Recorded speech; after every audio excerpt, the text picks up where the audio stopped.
आज हम लोग पढ़ेंगे पृथ्वी के प्रमुख स्थल रूप। ठीक है, अध्याय 6 है ना, जो कि कक्षा 6 की पुस्तक है, हमारी पृथ्वी भूगोल पुस्तक है।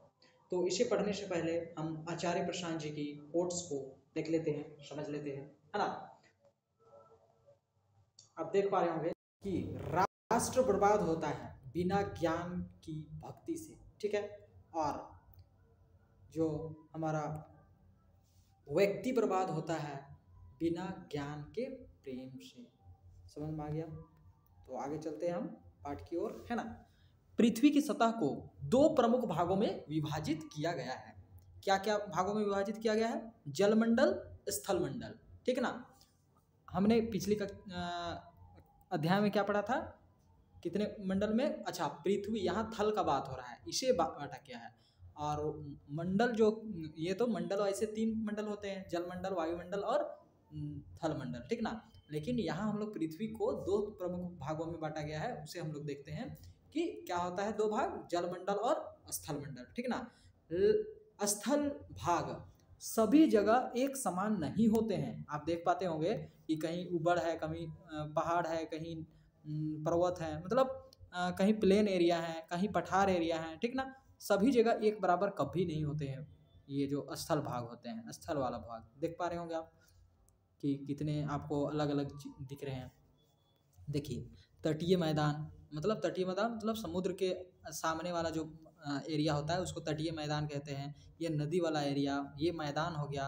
पहाड़ी एरिया, पठार एरिया कैसा होता है, घाटी कैसा होता है, पर्वत कैसा है, मतलब स्थल मंडल कभी भी समतल नहीं होता है। ठीक ना। ये ऊपर नीचे, ऊबड़ खाबड़ ही होती है। ठीक है। अब देखिए, स्थल मंडल कुछ भाग तो हजारों मीटर ऊंचे और ऊबड़ खाबड़ हैं, जबकि दूसरे भाग समतल हैं। कुछ भाग तो हजारों मीटर ऊंचा है, तो कहीं कहीं पूरा प्लेन है, समतल है। धरातल पर विद्यमान अनियमितताएं ताएं ही विभिन्न प्रकार के स्थल रूप का निर्माण करते हैं। अनियमितताएं मतलब क्या होता है? देखिए, मैंने लिख दिया है अनियमितताएं मतलब आकार या प्रकृति में असमानताएं। ठीक है ना, विचित्र होना। देखिए, विचित्र है, सब जगह एक जैसा नहीं है, अलग अलग है, विभिन्न प्रकार के आकृति है। ठीक है ना। इन स्थल रूपों का निर्माण मुख्य 2 प्रकार की प्रक्रियाओं के कारण हुआ है। और ये जो ऊबड़ खाबड़ एक जैसा नहीं है, कहीं प्लेन है तो कहीं पठार है, कहीं पर्वत है, ये कैसे हुआ है? ये 2 कारण से हुआ है, 2 प्रक्रिया के कारण हुआ है। पहला प्रक्रिया क्या है? पहला आंतरिक, दूसरा बाह्य। पहला आंतरिक प्रक्रिया के कारण हुआ है और दूसरा बाहरी प्रक्रिया के कारण भी हमारा जो पृथ्वी का ऐसा हमें आकृति दिखता है, अनियमित रूप से आकृति दिखता है, ये 2 कारण से हुआ है। क्या क्या? आंतरिक और बाहरी। आंतरिक बलों की उत्पत्ति पृथ्वी की सतह के नीचे से होती है। आंतरिक बल कहाँ से मिलता है? आंतरिक ताकत कहाँ से उत्पत्ति होती है, निकलती है? पृथ्वी की सतह के नीचे से, पृथ्वी की जो नीचे सतह है उसके नीचे से। इसके कारण कई स्थानों पर पृथ्वी की सतह ऊपर उठ जाती है, और वही आंतरिक बल के कारण, पृथ्वी के सतह के अंदर की जो आंतरिक बल होती है उसके कारण पृथ्वी कई जगह क्या होती है? पृथ्वी की सतह ऊपर उठ जाती है। ठीक ना। तो कहीं धंस जाती है, तो कहीं क्या होती है? धंस जाती है। कहीं ऊंचा उठ जाती है, कहीं धंस जाती है। ये आंतरिक बल के कारण होता है। आंतरिक प्रक्रिया में ज्वालामुखी एवं भूकंप प्रमुख हैं। देखिए, आंतरिक प्रक्रिया में कौन कौन प्रमुख है? ज्वालामुखी होती है तो क्या होती है? जगह उठ जाती है। ठीक है ना। भूकंप में भी ज्यादातर उठती ही है ना। आगे देखते हैं हम लोग। आगे देखिए, बाह्य बलों की उत्पत्ति। बाह्य बल कहाँ से निकलता है? उत्पत्ति मतलब निकलना। ठीक है ना। बाहरी बल की उत्पत्ति कैसे होती है? पृथ्वी की सतह के ऊपर ये पृथ्वी के आंतरिक बलों के द्वारा निर्मित विभिन्न अनियमितताएं को काट छांट का कार्य करते हैं। देखिए, बाह्य बलों की उत्पत्ति पृथ्वी की सतह के ऊपर से होती है। ठीक ना। बाहरी बलों की जो उत्पत्ति होती है वो पृथ्वी की सतह के ऊपर होती है। सतह के, जैसे कि पृथ्वी है, मान के चलिए ये पृथ्वी है, तो पृथ्वी के सतह के ऊपर होती है बाह्य बल। ठीक है। तो ये पृथ्वी के आंतरिक बल के द्वारा निर्मित विभिन्न अनियमितताएं, देखिए ये जैसे कि मान के चलिए भूकंप आया, ज्वाला आया, तो उसके कारण जो अनियमित क्या हो जाते हैं, मान के चलिए यहाँ पहाड़ थे, उसका काट करके और बड़ा हो गया, तो ये आंतरिक बल के कारण ही होता है। आंतरिक अनियमितताएं को काट छाट कर का कार्य करते हैं, ठीक है, काट छाट का कार्य करते हैं। ओके, आगे क्या है, यह कार्य 3 मुख्य चरणों में होता है। पहला अपर्दन, अपर्दन मतलब क्या, कटाव, मिट्टी का कटाव हो जाता है। परिवहन, परिवहन मतलब एक जगह से दूसरी जगह मिट्टी कट के चला जाता है, ठीक ना। और निक्षेपण मतलब क्या होता है, निक्षेपण का मतलब ये होता है कि जैसे कि अपर्दन मतलब तो मिट्टी का कटाव हुआ, परिवहन मतलब एक जगह से दूसरी जगह मिट्टी चल गया, और निक्षेपण मतलब किसी जगह पर जमा हो गया, किसी उपयुक्त जगह पर, ठीक है ना, उसे हम लोग निक्षेपण कहते हैं। तो ये तीनों कार्य की वजह से होता है हमारा ये अपर्दन, परिवहन और निक्षेपण, ये 3 कार्य की वजह से हमारा क्या होता है, बाह्य बल, जो बाहरी जो भी चेंजेस होते हैं वो होते हैं, ठीक है। और आंतरिक बल के कारण क्या क्या चेंजेस होते हैं वो हमने समझ लिया। अब मुख्यतः नदी,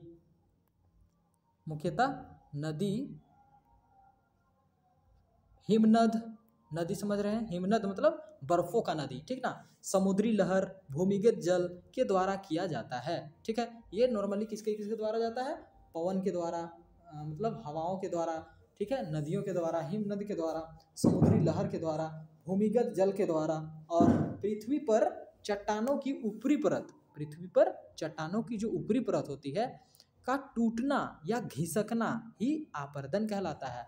चट्टानों का ऊपरी परत जो है वो अगर टूटता है या घिसकता है, तो इसे ही हम लोग क्या कहते हैं, आपर्दन कहलाता है, ठीक है। आपर्दन की क्रिया से उत्पन्न पदार्थ, चट्टानों के टुकड़े, कण, मिट्टी को एक जगह से दूसरी जगह तक ले जाना ही क्या कहलाता है, परिवहन कहलाता है। इन पदार्थों को अब क्या होता है, उपयुक्त जगह पर, निचली जगह पर जमा करना, ये क्या होता है, जैसे कि ऊपरी चट्टान की ऊपरी चीज़ें टूटी गई, ठीक ना, टूटने के बाद एक जगह से दूसरी जगह चली गई, वो परिवहन हो गया। अब वह ऊपरी चीज़ नीचे जा करके जम गया, वही निक्षेपण कहलाता है। पृथ्वी के स्थल रूपों को 3 मुख्य भागों में विभाजित किया गया है। पृथ्वी का जो स्थल रूप है उसे 3 मुख्य भागों में, क्या क्या में, पर्वत में, पठार में और मैदान में। एक तो पर्वत होता है, एक पठार होता है, एक मैदान होता है, ठीक है। तो देखते हैं हम लोग पर्वत, पहले किसके बारे में जानेंगे, पर्वत के बारे में, ठीक ना। पर्वत पृथ्वी की सतह की प्राकृतिक ऊंचाई है। ये पर्वत जो है पृथ्वी की सतह की ये प्राकृतिक ऊंचाई है, जो समुद्र तल से 900 मीटर या उससे अधिक ऊंचा होता है। समुद्र के तल से वो लगभग कितना मीटर होता है, 900 मीटर ऊंचा तक भी हो सकता है, ठीक है ना। पर्वत का आधार चौड़ा तथा शिखर सामान्यतः नुकीली होता है। पर्वत का जो आधार होता है, आधार मतलब नीचे वाला एरिया, देखिए जैसे कि ये पहाड़ हो गया, पर्वत हो गया, तो पर्वत का निचली वाला आधार जो होता है वो चौड़ा होता है, लेकिन जो शिखर होता है वो नुकीली होती है, ठीक है। ये बात समझ में आ गई। आगे देखिए, पर्वत की ढाल साधारणतः तीव्र होती है, जैसे कि ढाल बड़ा तीव्र होती है, ऐसा तीव्र, ये नहीं कि ऐसा उबड़ खाबड़ ऐसा करके फिर ऐसा उबड़ खाबड़ नहीं होता, ये तीव्र होती है, ठीक है, तीव्र होती है ना। आगे देखते हैं, पर्वत पूरे स्थलीय क्षेत्रफल का 1/4 है, स्थलीय क्षेत्रफल का 1/4 है, ठीक ना। 1/4 मान के चलिए, हम पृथ्वी के बारे में तो जानते हैं कि पृथ्वी में 4 हिस्सा मान के चलिए, तो एक हिस्सा में केवल स्थलीय भाग है, 3 भाग में क्या है, जलीय है, ठीक ना। तो ये जो एक भाग में भी, अब इसे भी अगर 4 भाग किया जाए तो एक भाग केवल क्या घेर लेता है, पर्वत घेर लेता है, ठीक ना। बात तो समझ में आ गई, 1/4 का मतलब, ठीक है। आगे देखिए, पर्वतमाला या पर्वत श्रृंखला पहाड़ों की उस श्रृंखला को कहते हैं, पहाड़ों की उस श्रृंखला मतलब एक पहाड़ नहीं, अगर एक साथ काफ़ी पहाड़ हैं ये श्रृंखला हो गए, ठीक ना। पर्वत के उन श्रृंखला को कहा जाता है, कहते हैं जहाँ एक पर्वत दूसरे पर्वत से सटा रहता है। पर्वतमाला या पर्वत श्रृंखला किसे कहा जाता है, जब एक दूसरे से सभी पर्वत सटे हुए रहते हैं, ठीक ना, एक दूसरे से अटैच रहते हैं। इन पर्वतों को कोई घाटी या दर्रा ही दूसरे पर्वतों से अलग करता है। कोई घाटी ही अलग कर सकता है या कोई दर्रा अगर बीचों बीच जो खाली जगह रहते हैं वही अलग करते हैं, ठीक है ना, अन्यथा ये एक दूसरे से सटे हुए रहते हैं। वह मार्ग जिससे किसी पर्वत श्रृंखला को पार किया जा सकता है ये दर्रा कहलाता है। ऐसा मार्ग, ऐसा रास्ता जिससे कोई भी बड़ा बड़ा पर्वत श्रृंखला को पार किया जा सकता है। अगर हम लोग ऊपर चढ़ के पार करने लगे तो बहुत समय लग जाएगा, ठीक ना, एनर्जी का भी लॉस होगा।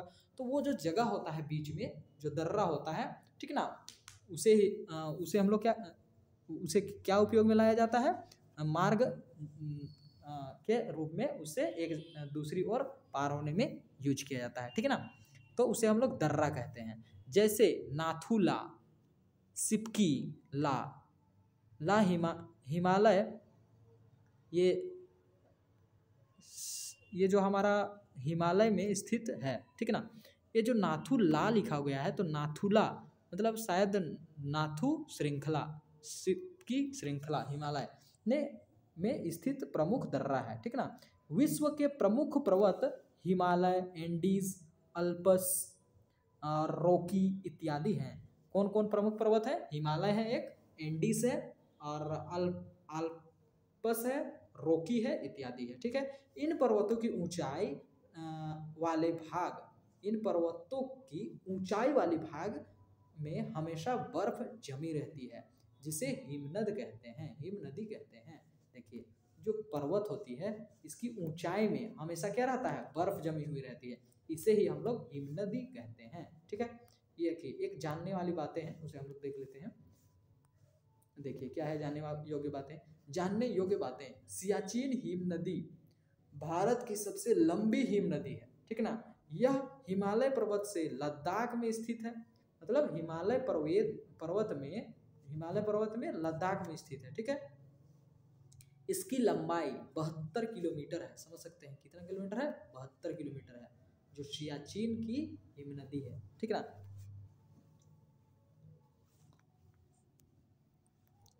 पर्वतमाला या पर्वत श्रृंखला ये हो गया, समझ गए हम लोग। अब देखिए इन पर्वतों की ऊंचाई वाले भाग में बर्फ जमी रहती है, ठीक है, उसे क्या कहते हैं? हिमनद कहते हैं। आप देख पा रहे होंगे यहाँ जो चित्र आपको दिख रही है, ठीक ना। वलित पर्वत, सम्मित वलन, असम्मित वलन, प्रतिवलन, परिवलन, समनत वलन, कोणीय वलन। जानने योग्य बातें क्या है? विश्व की सबसे लंबी पर्वत श्रृंखला वास्तव में मध्य अटलांटिक कटक है, ठीक ना। मध्य अटलांटिक कटक है जो अटलांटिक महासागर के मध्य भाग में मतलब बीचों बीच भाग में स्थित है, ठीक है। पर्वत के प्रकार, अब पर्वतों के प्रकार पढ़ेंगे हम लोग, ठीक ना। पर्वत कितने प्रकार के होते हैं? पर्वत 4 प्रकार के होते हैं। क्या क्या? वलित पर्वत, भ्रंशोत्थ पर्वत, ज्वालामुखी पर्वत और शिष्ट पर्वत, ठीक है। वलित पर्वत क्या होता है? आप वैसे यहाँ चित्र देख पा रहे होंगे, ये है वलित पर्वत, ठीक है। हिमालय पर्वत के बारे में कहा गया है वलित पर्वत। देखते हैं हम लोग, पढ़ते हैं, आगे चलते हैं। पृथ्वी की सतह चट्टानों, ठीक ना, पर आंतरिक बल के कारण, आंतरिक बल कहाँ से आता है? पृथ्वी के सतह के नीचे से, ठीक ना। आंतरिक बलों के कारण वलन मतलब मोड़, वलन मतलब क्या होता है? मोड़, ठीक ना। ऐसा ऐसा जो मोड़ हो जाता है, मोड़ पड़ जाता है, आंतरिक बल आया, मान के चलिए ये पृथ्वी है, अंदर से कुछ बल दिया गया तो ये मुड़ेगा ही, ठीक ना।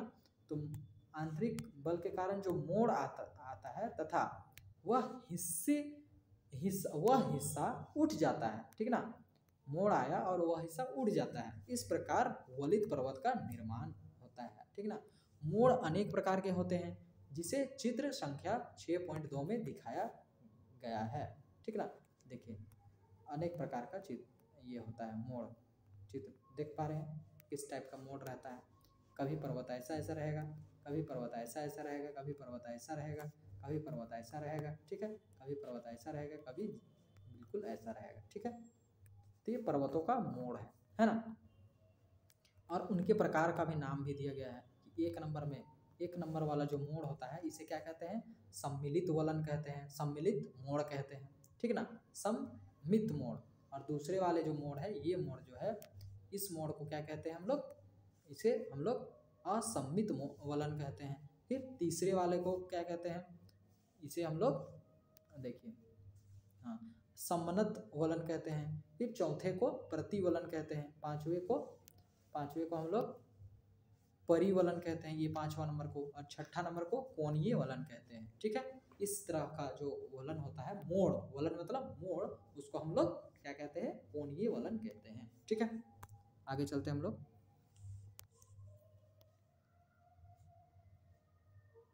इसे मोड़दार पर्वत भी कहा जाता है। जो वलित पर्वत होता है उसे क्या भी कहा जाता है, मोड़दार पर्वत भी कहा जाता है।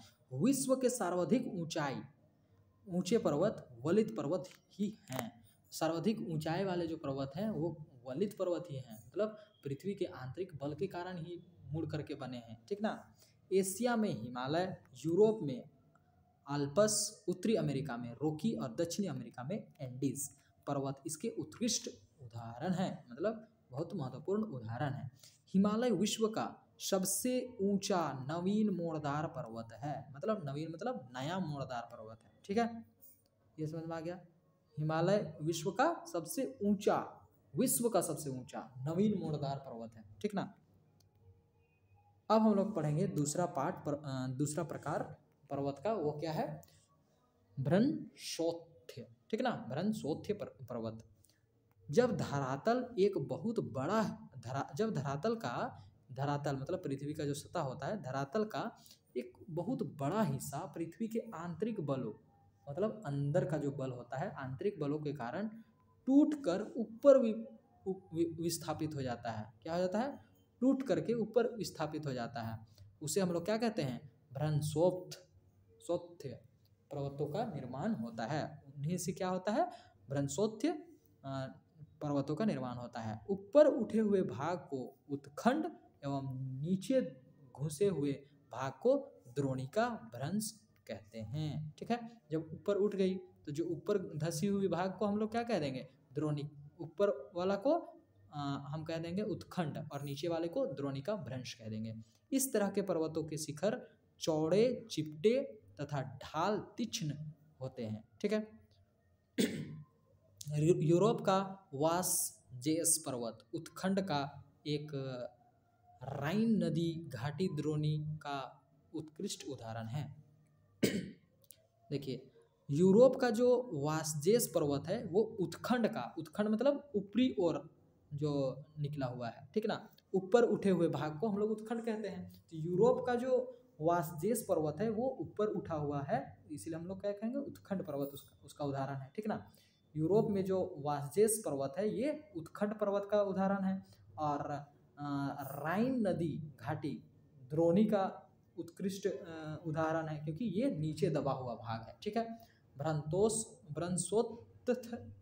भ्रंशोत्थ का ही ये द्रोणी का उदाहरण है। ठीक है, भारत में नर्मदा नदी द्रोणी से होकर बहती है। कहाँ से होकर बहती है, द्रोणी से होकर बहती है, जिसके एक तरफ विंध्य पर्वत और एक तरफ सतपुड़ा पर्वत है। सतपुड़ा पर्वत मध्य प्रदेश में स्थित है। कहाँ पर है, मध्य प्रदेश में स्थित है। यह भ्रंशोत्थ्य का पर्वत का उदाहरण है। समझ सकते हैं, इस तरह है, जैसे कि इस तरफ है आपका नर्मदा नदी बीच में बह रही है, इस तरफ है विंध्य पर्वत। ठीक है, और इस तरफ है आपका सतपुड़ा पर्वत। ठीक है, सतपुड़ा पर्वत कहाँ पर है, मध्य प्रदेश में। तो ये क्या हो गया, ये जो पर्वत का उठा हुआ भाग हो गया। ठीक है, और ये पर्वत का दबा हुआ भाग हो गया। तो दबा हुआ भाग को क्या कहते हैं, द्रोणिका कहते हैं, और जो उठा हुआ भाग को क्या कहते हैं, उत्खंड कहते हैं। तो ये जो दबा हुआ भाग द्रोणी के बीचों बीच कौन सा नदी बहता है, नर्मदा नदी। और ये कौन कौन सा पर्वत है, एक है आपका विंध्य पर्वत और दूसरा सतपुड़ा पर्वत। समझ में आ गया द्रोणी कैसे होता है। आगे देखिए, हमारे राज्य में प्रवाहित होने वाली दामोदर नदी भी भ्रंश घाटी से प्रभावित होती है। ये भी एक भ्रंश घाटी से ही प्रभावित होती है। ठीक ना, ये भी एक भ्रंश घाटी, मतलब समझ रहे हैं ना कि दो पर्वतों के बीच से। ठीक है, यहाँ उठा वाला भाग, यहाँ दबा हुआ भाग से ही प्रवाहित होती है, मतलब बहती है। ठीक है, आगे देखते हैं जानने योग्य बातें क्या क्या है। जानने योग्य बातें, प्रशांत महासागर में स्थित मौना की पर्वत, क्या का पर्वत, मौना का पर्वत हवाई द्वीपीय सागर की सतह से नीचे स्थित है। इसकी ऊंचाई कितनी है, 10,205 मीटर है। ठीक है, जो प्रशांत सागर में स्थित एक मौना की पर्वत है वो सागर की सतह से, समुद्र की सतह से नीचे स्थित है, समुद्र की सतह से नीचे स्थित है, समझ सकते हैं, मतलब समुद्र की सतह से नीचे स्थित है। उसकी ऊंचाई है 10,205 किलोमीटर। ठीक ना, ऊंचाई उतना है लेकिन समुद्र के नीचे स्थित है। ठीक है, देखिए आप देख पा रहे होंगे यहाँ साफ साफ आपको दिख रहा है ना, कैसे होता है उत्खंड, उत्खंड हो गया उठा हुआ भाग, ठीक है, और द्रोणी हो गया आपका नीचे दबा हुआ भाग। ठीक ना,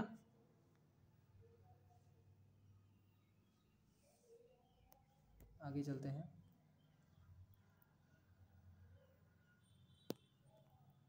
ज्वालामुखी पर्वत, ज्वालामुखी पर्वत क्या होता है, देखिए 3 प्रकार के होते हैं, 2 प्रकार का हमने पढ़ लिया, अब ज्वालामुखी पर्वत के बारे में पढ़ते हैं। ज्वालामुखी पर्वत, ज्वालामुखी पर्वतों का निर्माण ज्वालामुखी क्रियाओं का परिणाम होता है। जब ज्वालामुखी उठती है तो उसके बाद जो आपको ज्वालामुखी ठंड होने के बाद जो परिणाम मिलता है वह होता है ज्वालामुखी पर्वत। ठीक है ना, उसी को हम लोग ज्वालामुखी पर्वत कहते हैं। ज्वालामुखी क्रिया के कारण पृथ्वी के अंदर से गर्म मैग्मा चट्टानों के टुकड़े तीव्र गति से निकलते हैं। अंदर में जो गर्म मैग्मा होता है, चट्टानों के टुकड़े जो होते हैं वो स्पीड, तीव्र मतलब बड़ा तेजी से निकलते हैं। ये मैग्मा तथा अन्य पदार्थ जल ज्वालामुखी के मुंह के चारों ओर जमा होते जाते हैं एवं पर्वत का रूप ले लेते हैं। ठीक है ना, वही जो चट्टान के टुकड़े होते हैं वे ज्वालामुखी के चारों ओर जमते जाते हैं। ठीक ना, और वही पर्वत का एक रूप ले लेते हैं, इसे ही ज्वालामुखी पर्वत कहते हैं। ठीक है, ज्वालामुखी से तो क्या निकलता है, मैग्मा निकलता है, गर्म मैग्मा निकलता है, लेकिन उसके साथ साथ हमारा क्या निकलता है, आपकी पर्वत, ये जो पर्वत की चट्टानों की टुकड़े भी निकलती है तीव्र गति से। तो वही जो चट्टानों की टुकड़ी जो होती है वही ज्वालामुखी के इर्द गिर्द जमा होती है। ठीक है ना, तो वही क्या का रूप ले लेती है, एक पर्वत का रूप ले लेती है। उसी पर्वत को हम लोग कहते हैं ज्वालामुखी पर्वत। ये पर्वत शंकु के आकार के होते हैं। ठीक है ना, शंकु मतलब समझ रहे हैं, इस टाइप का शंकु के आकार के होते हैं। जैसे अफ्रीका का किलिमंजारो, किलिमंजारो ये तो नाम ही है, जापान का फ्यूजियामा, ठीक है, इटली का विशुवियस, ठीक है, आदि। आगे चलते हैं, देखिए किस तरह होता है। आप देख पा रहे होंगे कि ये गर्म मैग्मा है, ये पृथ्वी के अंदर वाली भाग से ये बाहर आती है। ठीक है, ओके, यहाँ पर आप देख पा रहे होंगे ज्वालामुखी पर्वत कैसे बन जाता है ना। आगे चलते हैं, अपशिष्ट पर्वत। अवशिष्ट पर्वत क्या होता है अब देखते हैं हम लोग। अवशिष्ट पर्वत, अपर्दन के कारण, अपर्दन मतलब चट्टान का ऊपरी सतह एक टूटना। ठीक है ना, जब चट्टान का ऊपरी सतह टूटता है उसे हम लोग अपर्दन कहते हैं। तो अपर्दन के कारक क्या है, अपर्दन कैसे होता है, चट्टान की जो ऊपरी सतह कैसे टूटती है, एक जगह से दूसरी जगह कैसे जाती है, वह पवन, अगर ज़्यादा हवा के कारण बालू एक जगह से दूसरी जगह चल जाती है ऊपरी सतह का। दूसरा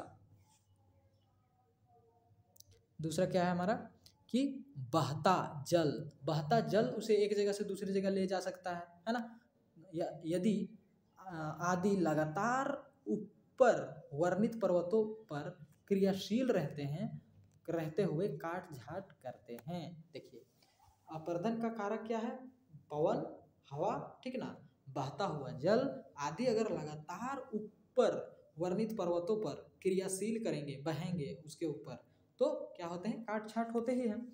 लाखों वर्ष की क्रिया के फलस्वरूप इन पर्वतों की ऊंचाई बहुत कम हो जाती है। अगर लाखों वर्ष के बाद इन पर्वतों की ऊंचाई क्या हो जाती है, कम हो जाती है, कटाई के कारण, अपर्दन के कारण। ठीक ना, इसे ही हम लोग अवशिष्ट पर्वत कहते हैं। और लाखों वर्ष कटाई के बाद मान के चलिए पर्वत ऐसा था, ठीक है, पर्वत था ऐसा, ठीक, यहाँ हवा हवा पानी ये सब चल चल करके इसे कटाई छटाई करके ये इतनी बड़ा बना देती है। तो इसे ही हम लोग, इसे ही क्या कहते हैं, ये वाला जो कटा हुआ पार्ट होता है, ये जो बचा होता है, इसे ही अवशिष्ट पर्वत कहते हैं। ठीक है, क्लियर है। आगे देखते हैं हम लोग कि भारत की अरावली पर्वत श्रृंखला इसका अच्छा उदाहरण है। अरावली पर्वत जो है ये पहले बहुत ऊंचा था, लेकिन क्या हुआ, वो पवन के कारण और बहती हुई जो हमारी, देखिए बहता जल जो है उसके लगातार क्रियाशील के कारण अब कम हो चुका है हाइट उसका, ठीक है ना, ऊंचाई बहुत कम हो जाती है, उसी को क्या कहते हैं, अपशिष्ट कहते हैं। ठीक है, आगे बढ़ते हैं हम लोग। अरावली विश्व का, अरावली क्या है, विश्व का सबसे प्राचीनतम पर्वत है जो वर्तमान में अपशिष्ट पर्वत के रूप में ग्रहण कर चुका है। ठीक है, बहुत पुराना है लेकिन अब अवशिष्ट के जैसा बन गया है, मतलब बहुत कट चुका है। किसके कारण कटा है, पानी के कारण और पवन के कारण, हवा के कारण, ठीक है ना, लेकिन ये बहुत समय लगता है ये होने में। अब पर्वतों का लाभ क्या होता है वो हम लोग जानेंगे। पर्वत क्या लाभ देती है हमें ये जानेंगे। पर्वत जल के संग्रहगार होते हैं। संग्रहगार मतलब यहाँ जलों का बहुत ज़्यादा संग्रह होता है, जमाव होता है, ठीक है ना। बहुत सी नदियों का स्रोत पर्वतों में स्थित हिम नदियाँ होती है। पर्वत में जितने भी बर्फ ऊपरी सतह पर होते हैं, ये हमने पढ़ा अभी, तो वही ऊपरी सतह के जो बर्फ होते हैं वही जो पिघलते हैं, तो उसी से नदी का निर्माण होता है, ठीक है ना। तो नदी का जो स्रोत है, नदी में जो पानी आता है वो कहाँ से आता है, पर्वत से आता है, ठीक है। पर्वतीय जल का उपयोग, अच्छा देखिए अब क्या हो रहा है हमारा,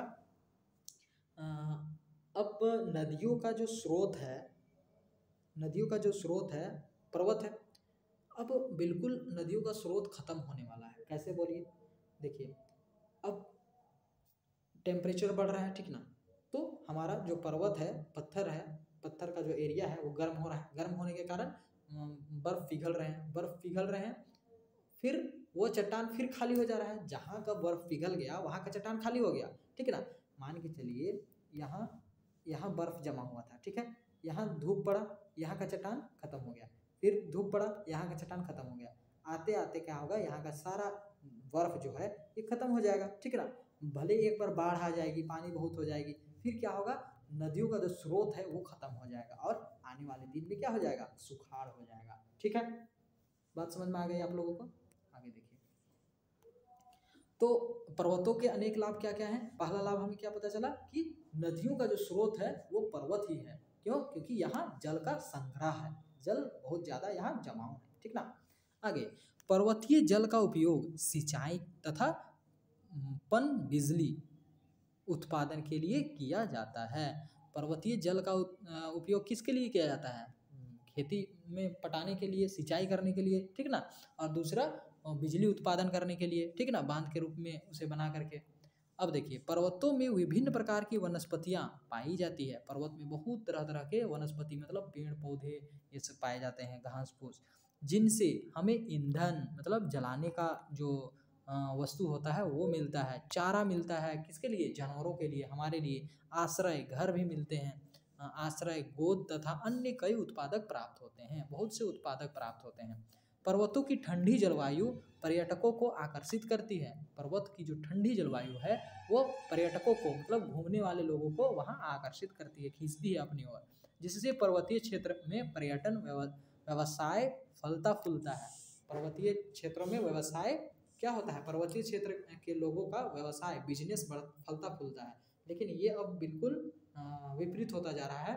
अब फल फूल तो रहा है, उसके कारण क्या हो रहा है कि लोग और ज़्यादा पहाड़ों को काट रहे हैं, जंगलों को काट रहे हैं, ताकि रोड बनाया जाए, होटल बनाया जाए, रिजोर्ट बनाया जाए, लोग ताकि ठहरे, है ना। जिसके कारण क्या हो जा रहा है, हमारा जो पर्वत हैं जो वे भूस्खलन हो जा रही है, ठीक है ना। पर्वतें बरसातों के दिन में वे ढह जा रही हैं, क्यों, क्योंकि पेड़ को काट दिया गया, क्या बनाने के लिए, रिजोर्ट बनाने के लिए, और बहुत से लोग जाते हैं वहाँ गंदगी फैला रहे हैं, तो वहाँ हमारा जलवायु परिवर्तन होने का एक खतरा भी बन चुका है ना, पर्यटन स्थल। ठीक है, आगे देखिए, कुछ खेल सिर्फ पर्वतीय क्षेत्रों में ही खेले जाते हैं। कुछ खेल केवल पर्वतीय क्षेत्रों में ही खेले जाते हैं, जैसे कि क्या है, पैराग्लाइडिंग, हैंड ग्लाइडिंग, ठीक ना, रिवर राफ्टिंग, स्कीइंग इत्यादि, ठीक ना। स्कीइंग, पैराग्लाइडिंग, ये सब केवल वहीं खेला जाएगा। प्लेन वाला एरिया में तो ये नहीं खेला जाएगा, है ना, क्योंकि इसके लिए ऊंचाई जगह चाहिए, तभी तो आप उड़ पाएंगे हवा में, है ना। आगे देखिए, पर्वत जलवाष्प से लदे, पर्वत जलवाष्प मतलब जल का जो भाप होता है उससे लदे बादलों को रोक कर वर्षा कराने में सहायक करते हैं। जैसे कि जलवाष्प जो होते हैं वो इधर उधर जाते रहते हैं एक जगह से दूसरी जगह हवा के कारण, तो उन्हें रोकती है कौन, पर्वत। जब रुकती है तो उसी के कारण क्या होती है, वर्षा होती है, ठीक ना। पर्वतीय क्षेत्रों में कि कई प्रकार के खनिज पाए जाते हैं। पर्वत वाले जितने भी क्षेत्र होते हैं वहाँ कई प्रकार के खनिज पाए जाते हैं, ठीक ना। अब पठार के बारे में पढ़ते हैं। पर्वत के बारे में हमने पढ़ लिया, कितने प्रकार हैं सारा पढ़ लिया हमने। अब हम लोग पठार के बारे में पढ़ेंगे, ठीक है। तो पठार आप देख पा रहे होंगे, पठार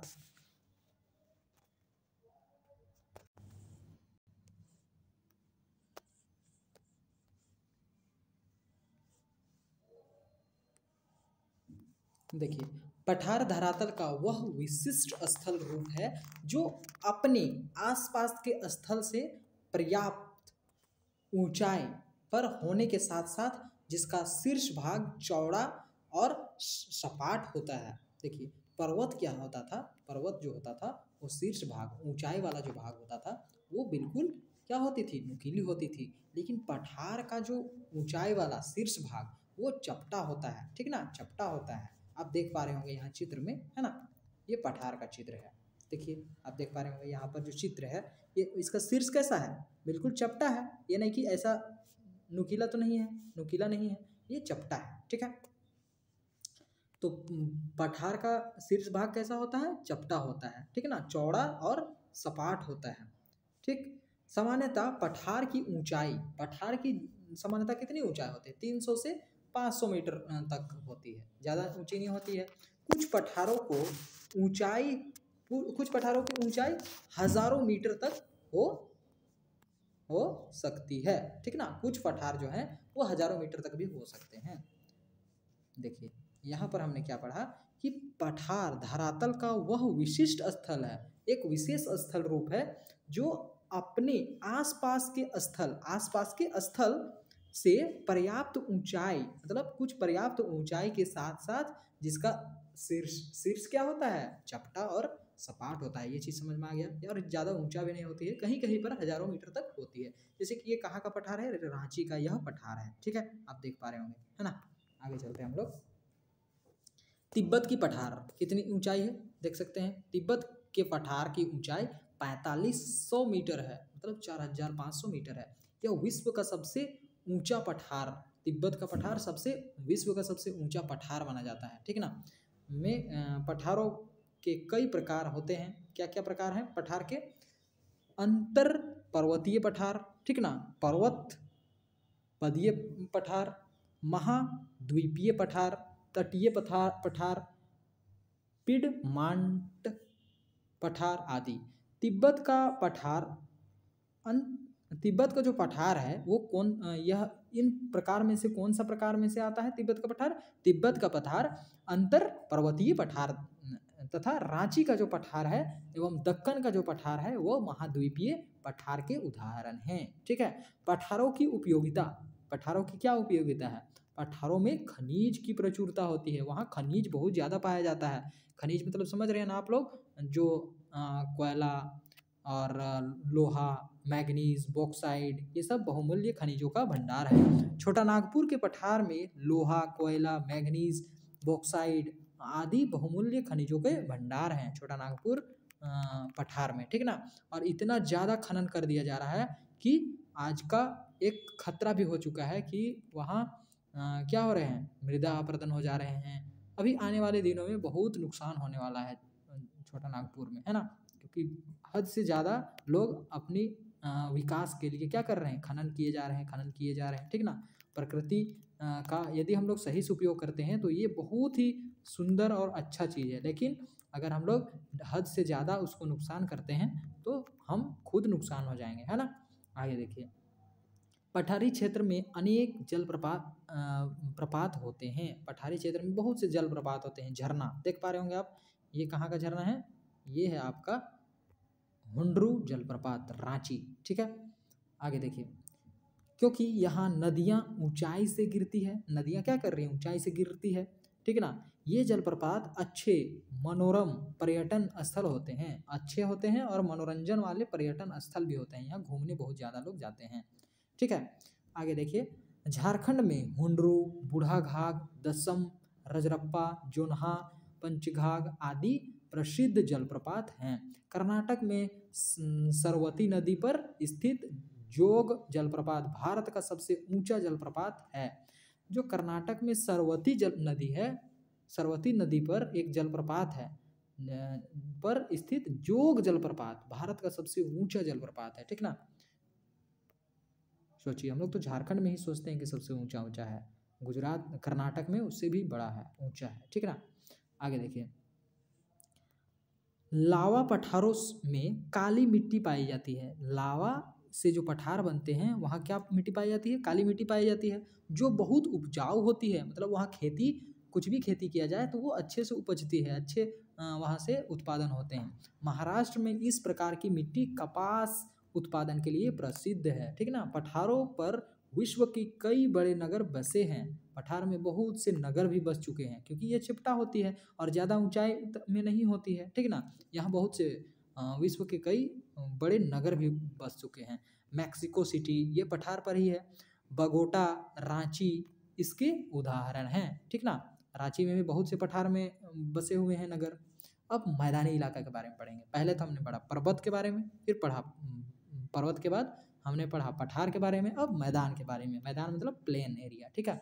समुद्र तल से मात्र 200 मीटर तक की ऊंचाई वाले समतल भूभाग को मैदान कहा जाता है, ठीक है।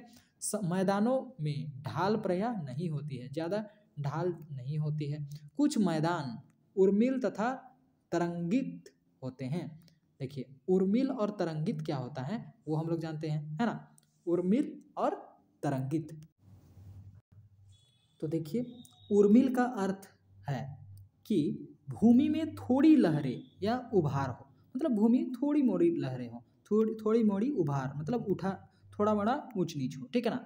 जबकि तरंगित का अर्थ होता है भूमि के अधिक ऊंची नीची, ठीक है ना। अधिक ऊंची नीची जो होती है, वक्रता होती है, उबड़ खाबड़ होती है, उसे हम लोग तरंगित कहते हैं, और कम उबड़ खाबड़ को कहते हैं उर्मिल, उर्मिल, ठीक है ना।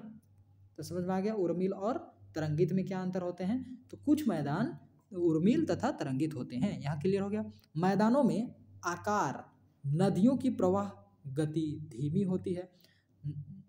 देखिए, मैदानों में आकर के नदियों की जो प्रवाह गति होती है, मतलब बहने का जो स्पीड होता है वो धीमा हो जाता है, ठीक ना।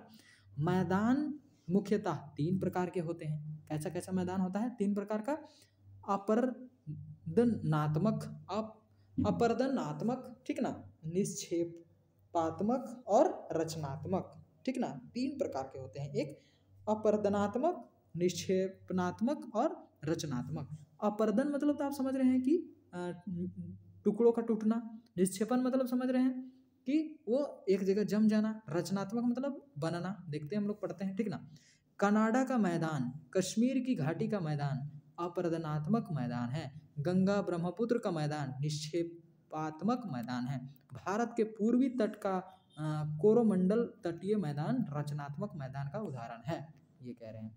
पहाड़ी भागों में अपरदित पदार्थों को नदियाँ अपने साथ आगे की ओर ले जाती है तथा इनको निचले जगहों में निक्षेपित मतलब जमा कर देती है। देखिए, पहाड़ी भागों के जितने भी अपरदित पदार्थ होते हैं वे उन्हें क्या करती है, नदियाँ अपने साथ लेकर के निचली स्थान पर छोड़ देती है, जमा कर देती है। इन्हीं निक्षेपों से निक्षेपात्मक मैदानों का निर्माण हो जाता है। उसी से क्या हो जाता है, निक्षेपात्मक मैदान का निर्माण हो जाता है। निक्षेपात्मक मैदान कैसे निर्माण होता है, जैसे कि ऊंचा एरिया है, ठीक ना। देखिए पहाड़ भाग के अपरदित पदार्थों को, मान के चलिए ऐसा पहाड़ है, अब यहाँ जितने भी टुकड़े हुए पार्ट हैं, जो टूटे हुए पार्ट हैं, उसे क्या करती है, पानी अपने साथ लेकर के, नदियाँ जो है वो अपने साथ लेकर के इधर जमा कर देती है। तो ये मैदान को हम लोग कहते हैं निक्षेपात्मक मैदान कहते हैं, ठीक है। आगे बढ़ते हैं। देख पा रहे होंगे ये गंगा का मैदान है, ठीक है ना, ये सारी दी हुई है गंगा का मैदान के बारे में, ठीक। मैदान की उपयोगिता, क्या क्या उपयोग है मैदान का वो समझेंगे आप लोग, है ना। मैदान की उपयोगिता, मैदान काफ़ी उपजाऊ होते हैं, बहुत उपजाऊ होते हैं मैदान, क्योंकि यहाँ खेती हो सकती है और ये काफ़ी उपजाऊ होते हैं। पठार में, पर्वत में तो हम लोग खेती नहीं कर सकते हैं, वो उपजाऊ नहीं होती है, ठीक ना। इस पठार में कर सकते हैं कहीं कहीं, ठीक ना, जहाँ ज्वालामुखी वाला पठार होता है, जहाँ काली मिट्टी होती है, जो हमने महाराष्ट्र में देखा था, है ना, जिसका कपास के लिए उपयोग किया जाता है। मैदान काफ़ी उपजाऊ होते हैं, इस कारण ये कृषि के लिए काफ़ी उपयुक्त हैं। समतल भूभाग, समतल वाला भूभाग होने के कारण मैदानी भाग में परिवहन, मतलब एक जगह से दूसरे जगह जाना के साधन को विकसित करना काफ़ी आसान होता है, ठीक ना। हम लोग यहाँ विकसित कर सकते हैं एक जगह से दूसरी जगह जाने का संसाधन, क्या क्या है, तो एक जगह से दूसरी जगह जाने का संसाधन, ये हमारा जितनी भी गाड़ी सब हैं, है ना। यहाँ सालों भर जल की प्रचुरता रहती है, मतलब सालों भर जल रहती है। अगर मान के चलिए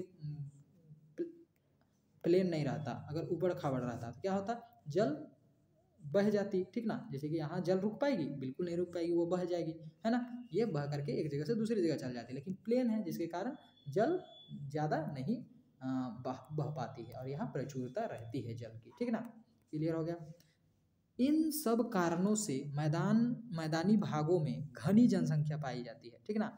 इसी कारण से यहाँ खेती होता है, परिवहन ठीक है, और जल भी अच्छा मिलता है, जिसलिए क्या होता है, यहाँ ज़्यादा जनसंख्या है। विश्व की कुल जनसंख्या लगभग 75% हिस्सा मैदानी भाग में ही पाया जाता है। ज़्यादातर कहाँ लोग रहते हैं, मैदानी एरिया में। विश्व के लगभग सभी बड़े शहर मैदानों में ही बसे हुए हैं। जितने भी बड़े बड़े शहर हैं विश्व के, दुनिया के, सब कहाँ पर हैं, मैदानों में ही बसे हुए हैं। मैदानी भूभाग देख सकते हैं आप, कैसे लोग क्या कर रहे हैं, काम कर रहे हैं, रोपा, शायद बीड़ा उखाड़ रहे हैं, है ना, अब रोपा रोपने जाएंगे, है ना, देख पा रहे होंगे। स्थल रूप एवं मानव, अब पढ़ेंगे हम लोग स्थल रूप और मानव के बारे में। विभिन्न प्रकार के स्थल रूपों के अनुरूप मानव जीवन यापन करता है। अलग अलग स्थल रूप में के अनुरूप के अनुसार मानव जीवन यापन करता है, जीवन बिताता है, ठीक है ना। पहाड़ों में भी बिताता है, और समतल वाला एरिया में भी बिताता है, पर्वतों में भी लोग जीवन यापन करता है, जीवन बिताता है ना। अलग अलग जगह अलग अलग रूप से बिताता है। पहाड़ी क्षेत्रों में जीवन कठिन होता है, जल परिवहन साधन तथा उपजाऊ भूमि के कारण मैदानी में जीवन अपेक्षाकृत सरल होता है, आसान होता है। देखिए जल भी होता है, परिवहन भी होता है, और उपजाऊ भूमि भी होता है, जिसके कारण मैदानी इलाका थोड़ा आसान होता है, लेकिन पहाड़ी क्षेत्र बड़ी कठिन होता है, ठीक ना।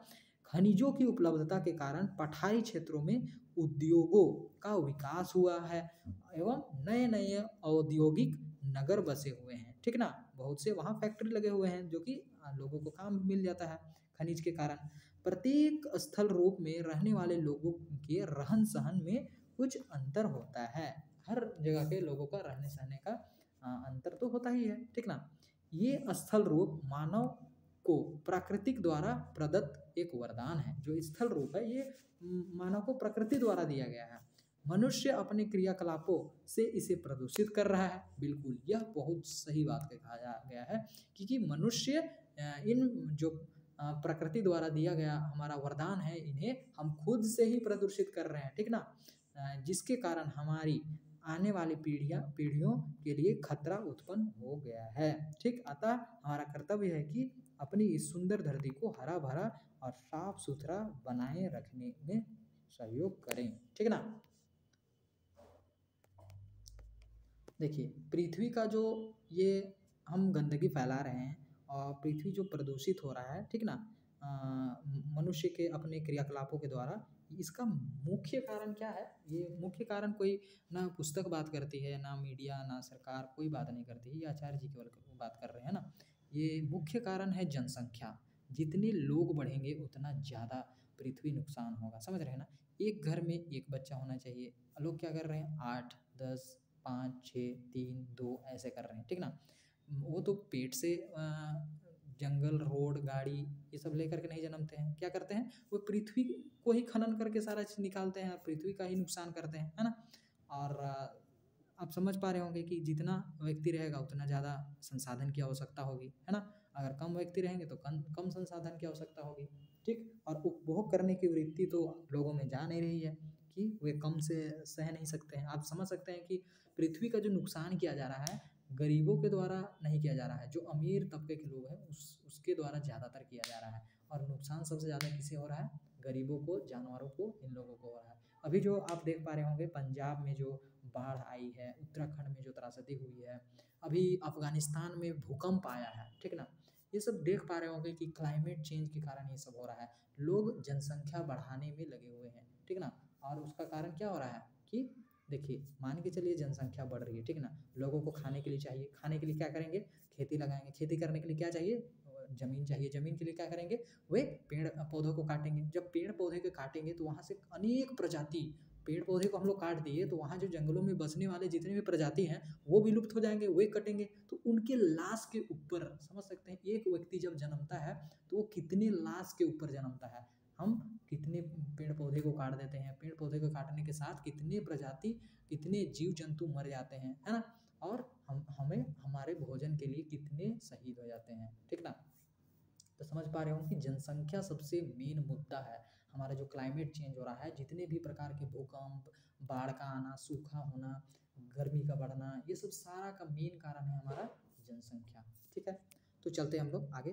प्रमुख शब्द क्या क्या हैं? वर्णमाला, ठीक है। वर्णमाला, पर्वतमाला, ठीक है। पर्वतमाला को इंग्लिश में क्या कहते हैं? Mountain range. अपर्दन को इंग्लिश में क्या कहते हैं? एरोजन। वलित पर्वत को क्या कहते हैं?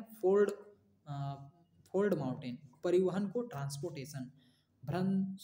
भ्रंशोत्थ पर्वत को क्या कहते हैं? ब्लॉक माउंटेन, ठीक ना। निक्षेपण को डिपोजिशन। अवशिष्ट पर्वत को रेसिडुअल माउंटेन। और ज्वालामुखी पर्वत को वॉल्केनिक माउंटेन कहते हैं, ठीक है। आगे देखिए, रिक्त स्थानों की पूर्ति कीजिए। समतल भूमि वाले विस्तृत क्षेत्र को क्या कहते हैं? मैदान कहते हैं। हिमालय और अल्प्स खाली स्थान पर्वतों के उदाहरण हैं। कैसे पर्वतों के उदाहरण हैं ये? हिमालय और अल्प्स ये हमारे हमने पढ़ा था, हिमालय और जो अल्प्स हैं ये किस प्रकार के पर्वत के उदाहरण हैं? देख सकते हैं आप, ये है हमारे वलित हुए वलित पर्वतों के उदाहरण है, ठीक है, जो कि पृथ्वी के आंतरिक बल के कारण ये मुड़ता है, ठीक ना। आगे देखते हैं प्रश्न क्या है।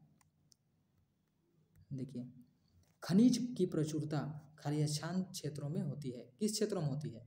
पहाड़, ये हमारी पठार वाले क्षेत्रों में होती है ज़्यादातर, है ना।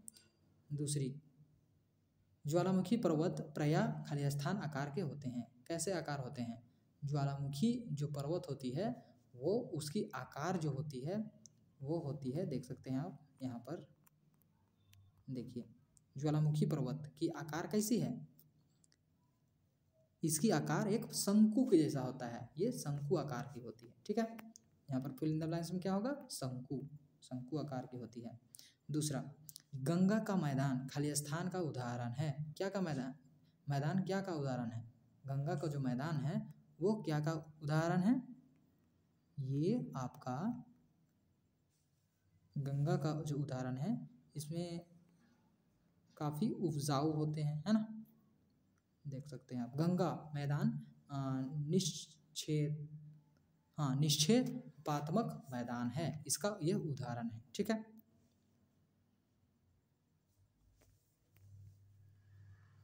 आगे देखिए, दूसरा कथन क्या है? सही कथन पर सही तथा गलत कथन पर गलत चिन्ह लगाकर लिखिए। ऐसे सारा क्वेश्चन आंसर मैंने करा दिया है, आपको टेलीग्राम पर सारा नोट्स मिल जाएगा, अभी आपको सारा बता दिया जाएगा। पहले मैं समझा ले रहा हूँ, आपको सारा नोट्स देखिए इधर सब बनाया हुआ है, ठीक है। देखिए सब दिख रहा है ना, सब बनाया गया है। देखिए इसका सारा का उत्तर इधर लिखा गया है, ठीक है। आप टेंशन मत लीजिए, आपको सारा नोट्स मिल जाएगा टेलीग्राम पर, आपको बताया जाएगा कैसे आपको मिलेगा, है ना। पहले हम लोग समझते हैं, समझना बहुत ज़रूरी है, ठीक ना। आगे देखिए दूसरा क्या है, हिमालय भ्रंशोत्थ पर्वत है। क्या हिमालय भ्रंशोत्थ पर्वत है? मतलब एक भाग भ्रंशोत्थ में क्या होता है, उत्खंड होता है, और एक उत्खंड मतलब ऊपरा वाला भाग, और नीचे वाले भाग को, दबे हुए भाग को क्या कहते हैं हम लोग, देखिए हाँ द्रोणी कहते हैं। तो क्या इस टाइप का पर्वत है हिमालय? बिल्कुल नहीं, है ना। ये हिमालय उस प्रकार का पर्वत नहीं। हिमालय तो हमारा क्या है, वलित पर्वत है, ठीक है। तो फर्स्ट नंबर क्या होगा, गलत होगा, है ना। दूसरा, चट्टानों की काट छांट की प्रक्रिया निक्षेपण कहलाती है? बिल्कुल नहीं, काट छांट की प्रक्रिया क्या कहलाती है, अपरदन कहलाती है ना। आगे, तिब्बत का पठार विश्व का सबसे ऊंचा पठार है? बिल्कुल सही जवाब। पर्वतीय क्षेत्रों में खनिज की प्रचुरता होती है? पर्वत क्षेत्र में बिल्कुल खनिजों की प्रचुरता होती है। मैदानी क्षेत्रों में परिवहन के साधन का विकास सुगमता पूर्वक होता है? बिल्कुल सही जवाब। आगे देखते हैं, ठीक है। यहाँ पर आपको सारा क्वेश्चन आंसर मिल जाएगा, ठीक ना। अच्छा, पर्वतीय क्षेत्रों पर खनिज की प्रचुरता नहीं होती है, ठीक ना।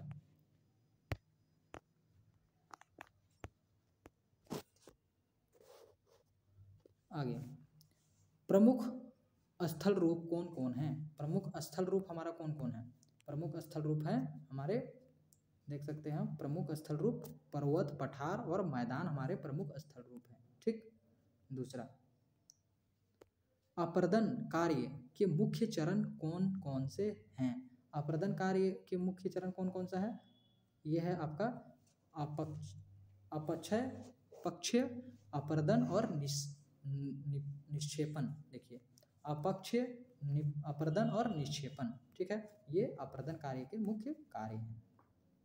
आगे का प्रश्न क्या है, विश्व की सबसे ऊंची पर्वतमाला कौन सा है? विश्व की सबसे ऊंची पर्वतमाला हमारा है हिमालय का पर्वतमाला, विश्व की सबसे ऊंची पर्वतमाला है, ठीक है। दूसरा, दर्रा किसे कहते हैं? जो दो पर्वतों के बीच में जो परिवहन का काम देता है ना, एक जगह से दूसरी जगह मार्ग का काम करता है। देखिए, पर्वतों के बीच स्थित प्राकृतिक मार्ग को दर्रा कहते हैं, ठीक है। दूसरा क्वेश्चन क्या है, झारखंड के दो प्रमुख जलप्रपातों के नाम लिखिए। हुंडरू फॉल, जोन्हा फॉल, ठीक ना। पर्वत और पठार में क्या अंतर है? पर्वत बहुत अधिक ऊंचे होते हैं, साथ में शीर्ष जो होती है वो नुकीली होती है, लेकिन पठार में ज़्यादा ऊंचा नहीं होता है, पठार वो चिपटा होता है, लेकिन पर्वत क्या होता है, नुकीला होता है, ठीक है। आगे, पर्वत कितने प्रकार के होते हैं? उदाहरण देकर स्पष्ट कीजिए। पर्वत हमारे, देखिए आप, हमने पढ़ा था पर्वत कितने प्रकार के होते हैं। पर्वत हमारे 4 प्रकार के होते हैं, हाँ, अवशिष्ट पर्वत तक, ठीक है। 4 पर्वत होते हैं, ठीक है। उनके एग्जाम्पल हम दे चुके हैं, देखिए आपको मैं दिखा देता हूँ। हाँ, यहाँ देखिए, वलित पर्वत में हिमालय, भ्रंशोत्थ पर्वत में जैसे कि राइन घाटी, और ज्वालामुखी पर्वत में फ्यूजियामा। यहाँ एक चीज़ छूट गया है, अपशिष्ट पर्वत में, ठीक ना। अपशिष्ट पर्वत हमारा कौन सा है, देखिए ये आप लिख लीजिएगा, ये नोट्स कर लीजिएगा, है ना। ये छूट गया है यहाँ पर, ओके। देखिए ये जो पर्वत है ये अपशिष्ट पर्वत है, अवशिष्ट पर्वत। इसका उदाहरण के रूप में आप लिखिएगा अवशिष्ट पर्वत, अरावली पर्वत को उदाहरण के लिए लिख लीजिएगा, ठीक है, अरावली पर्वत, ओके। आगे क्या है क्वेश्चन, आगे का क्वेश्चन है हमारा, भ्रंशोत्थ पर्वत का निर्माण कैसे होता है? भ्रंशोत्थ का कैसे निर्माण होता है? पृथ्वी के आंतरिक बल के कारण होता है ना। देखिए, पृथ्वी के आंतरिक बल के कारण होता है, हाँ। भ्रंशोत्थ पर्वतों का निर्माण तब होता है जब पृथ्वी की सतह में दरारें पड़ने से भूभाग ऊपर उठते हैं, ठीक ना, और उत्खंड और नीचे धंसते हैं, द्रोणी हो जाते हैं, ठीक है। आगे देखिए फिर क्या प्रश्न है। मैदानी भागों में जनसंख्या अधिक क्यों होती है? अधिक होती है क्यों? क्योंकि वहाँ जल प्रचुर मात्रा से मिलती है और परिवहन की सुविधा वहाँ होती है अच्छी, ठीक ना, और साथ में उपजाऊ होती है वहाँ की ज़मीन, ठीक ना, खेती बाड़ी कर सकते हैं। फिर अगला क्वेश्चन क्या है, अंतर बताइए। पर्वत और पठार में अंतर तो बता दिया मैंने, फर्स्ट में ही यहाँ था, पर्वत और पठार में अंतर बताइए, हो गया। दूसरा, उत्खंड और द्रोणी। उत्खंड मतलब जो पर्वत जब बनती है, मान के चलिए पृथ्वी के आंतरिक बल के कारण जो पहाड़ क्या होता है, दर्रा जो होता है वो कोई ऊपर उठ जाता है, पहाड़ का कोई भाग ऊपर उठता है, कोई भाग नीचे रहता है, तो ऊपर वाला भाग को उत्खंड कहते हैं, नीचे वाला भाग को द्रोणी कहते हैं। देखिए अच्छे से स्पष्ट से मैं बता रहा हूँ कि क्या होता है क्या नहीं। देखिए उत्खंड भ्रंश के कारण ऊपर उठे हुए भूभाग होते हैं, जबकि द्रोणी भ्रंश के कारण नीचे धंसे हुए भूभाग होते हैं। ठीक है, क्लियर है। आगे क्या प्रश्न है, कारण बताइए कि मैदान बहुत उपजाऊ है, क्यों? क्योंकि यहाँ क्या होते हैं, पठारों के जो मिट्टी होते हैं वो यहाँ पर निक्षेपित होते हैं, ठीक है, इसलिए ये क्या होते हैं, उपजाऊ होते हैं। ओके, और बहुत से जगहों की मिट्टी यहाँ पर जमे होते हैं, निक्षेपित होते हैं, क्योंकि ये नदियों से बहते हुए आए होते हैं, है ना। आगे, पठारों में खनिजों की प्रचुरता होती है, बिल्कुल यहाँ पर खनिजों की प्रचुरता होती है, कारण बताना है, ठीक ना। तो कारण बताइए। देखिए पहले तो हम लोग जानेंगे कि मैदान उपजाऊ क्यों होता है। मैदान नदियों द्वारा लाई गई जलोढ़ मिट्टी के जमाव के कारण उपजाऊ होती है, हो गया। दूसरा, पठारों में खनिज की प्रचुरता। पठार अक्सर आग्नेय और कायांतरित चट्टानों से बने होते हैं। पठार जो है वो अक्सर आग्नेय मतलब ज्वालामुखी सबसे बना होता है, जिसमें विभिन्न प्रकार के खनिज पाए जाते हैं, ठीक है। आगे देखिए, पर्वत, पठार और मैदान की उपयोगिता विस्तृत वर्णन कीजिए, ठीक है। 7 नंबर का पहला में क्या है, पर्वत, पठार और मैदान की उपयोगिता की क्या क्या उपयोग है, ठीक ना, उसका प्रमुख विस्तार में आप उसका वर्णन करना है, ठीक ना। तो हम वर्णन करते हैं। पर्वत जल के स्रोत होते हैं, ठीक है, वनस्पति होते हैं, जीव जंतु के आवास होते हैं, घर होते हैं, ठीक ना, पर्यटन के लिए बहुत महत्वपूर्ण है, घूमने बहुत लोग वहाँ जाया करते हैं। पठार खनिजों का भंडार होते हैं, पशुपालन के लिए उपयोग होते हैं। कृषि मैदान कृषि और उद्योग परिवहन के लिए। अब देखिए मैदान क्या होता है, मैदान कृषि के लिए, खेती के लिए, उद्योगों के लिए, परिवहन के लिए आदर्श होते हैं और घनी आबादी वाले क्षेत्र होते हैं। दूसरा क्वेश्चन क्या है, आप देख पा रहे होंगे। दूसरा क्वेश्चन है कि पृथ्वी की सतह के निर्माण की प्रक्रियाओं का वर्णन कीजिए। पृथ्वी की स्थल रूपों के निर्माण, स्थल रूपों कैसे बना। पृथ्वी के स्थल रूपों का निर्माण आंतरिक मतलब विवर्णिक गतिविधियाँ और ज्वालामुखी, और बाहरी में अपर्दन, निक्षेपण, अपक्षय प्रक्रियाओं द्वारा ये प्रक्रियाएं लगातार पृथ्वी की सतह को आकार देती रहती है, ठीक ना। ये जो कार्य होते हैं अपर्दन का या ज्वालामुखी का जो कार्य होता है, अपर्दन मतलब तो समझ गए आप कि मिट्टी का टूटना, और अपर्दन फिर निक्षेपण मतलब मिट्टी का टूट करके एक जगह से दूसरा जगह जा करके जम जाना, ठीक ना। अपक्षय मतलब क्षय होना, नष्ट होना, ठीक ना, तो नष्ट होकर के दूसरी जगह चले जाते हैं। तो इस जगह मान के चलिए ऊंचाई था, मान के चलिए इस जगह ऊंचाई था, तो ये कट करके यहाँ चले गए, तो यहाँ गड्ढा था, यहाँ ऊंचाई हो गया, और यहाँ क्या हो गया, प्लेन हो गया। तो ये आकार में परिवर्तन होते ही रहते हैं पृथ्वी का, ठीक ना। अगला क्वेश्चन क्या है, परियोजना कार्य, है ना। विश्व का मानचित्र पर विश्व के मानचित्र पर निम्नलिखित को संकेत के माध्यम से दर्शाइए। आपको मानचित्र बनाना है और दर्शाना है क्या, हिमालय पर्वतमाला, अल्पस पर्वत और किलिमंजारो दक्कन पठार को आपको दर्शाना है। यह परियोजना कार्य है जिसे विश्व के मानचित्र पर दर्शाया जाना है, ठीक ना। दूसरा, चार्ट पेपर में क्या करना है आपको, चार्ट पेपर पर पृथ्वी की विभिन्न स्थल रूपों, ठीक ना, स्थल रूप क्या क्या है, पठार, फिर पर्वत, और एक क्या है, मैदान, तीनों को आपको दर्शाना है। किस पर? चार्ट पेपर पर, ठीक है ना। और प्रदर्शन कर अलग अलग रंग करें। यह परियोजना कार्य है जिसे आप चार्ट पेपर पर विभिन्न पुरास्थलों को अलग अलग रंगों से प्रदर्शित करना है, ठीक है। क्लियर है। अब यहाँ देखिए, वर्ग की पहली, दाएं से दाएं विश्व का सबसे ऊंचा पर्वत, बाएं से दाएं के ओर जाना है, विश्व का सबसे ऊंचा पर्वत। अप्रदन का एक कारक भी है, विश्व का सबसे ऊंचा पर्वत भी है, एक स्थल का रूप भी है, पर्वत का एक प्रकार है। कौन है? देखिए यहाँ पर। और ऊपर से नीचे, देखिए ऊपर से नीचे जो जाएंगे हम लोग, देख सकते हैं आप लोग, ऊपर से नीचे जाना है ऐसे। और ऊपर से नीचे में क्या है? बर्फ की नदी भी है, अप्रदन के दूत हैं, अपर्दित पदार्थों को एक जगह से दूसरी जगह ले जाना, निर्माण की प्रक्रिया। तो क्या क्या हो सकता है आंसर? पहली वर्ग में बाएं से दाएं जाने में विश्व का सबसे ऊंचा पर्वत क्या है? एवरेस्ट है। अप्रदन का एक कारक क्या है? वायु है। और दूसरा कारक क्या है? वायु और जल, ठीक ना। एक स्थल रूप क्या है? मैदान है, ठीक ना। पर्वत का एक प्रकार क्या है? वलित प्रकार है, वलित है। 4 प्रकार के हैं वैसे हम लोग जानते हैं। नीचे से ऊपर की ओर, बर्फ की नदी में हिमनद नदी, ठीक ना। और दूसरा अप्रदन में नदी, अप्रदन का दूत मतलब अप्रदन कैसे होता है? एक जगह से दूसरी जगह मिट्टी बह के चला जाता है, तो कौन लेके जाता है? जो लेकर के जाता है, संदेश को ले जाने वाला को दूत कहते हैं ना। तो वैसे ही दूत कौन होता है? अप्रदन का दूत नदी होता है। अपर्दित पदार्थों को एक जगह से दूसरी जगह ले जाना परिवहन कहलाता है। निर्माण की प्रक्रिया निक्षेपण कहलाता है, ठीक है ना। ओके, क्लियर हो गया।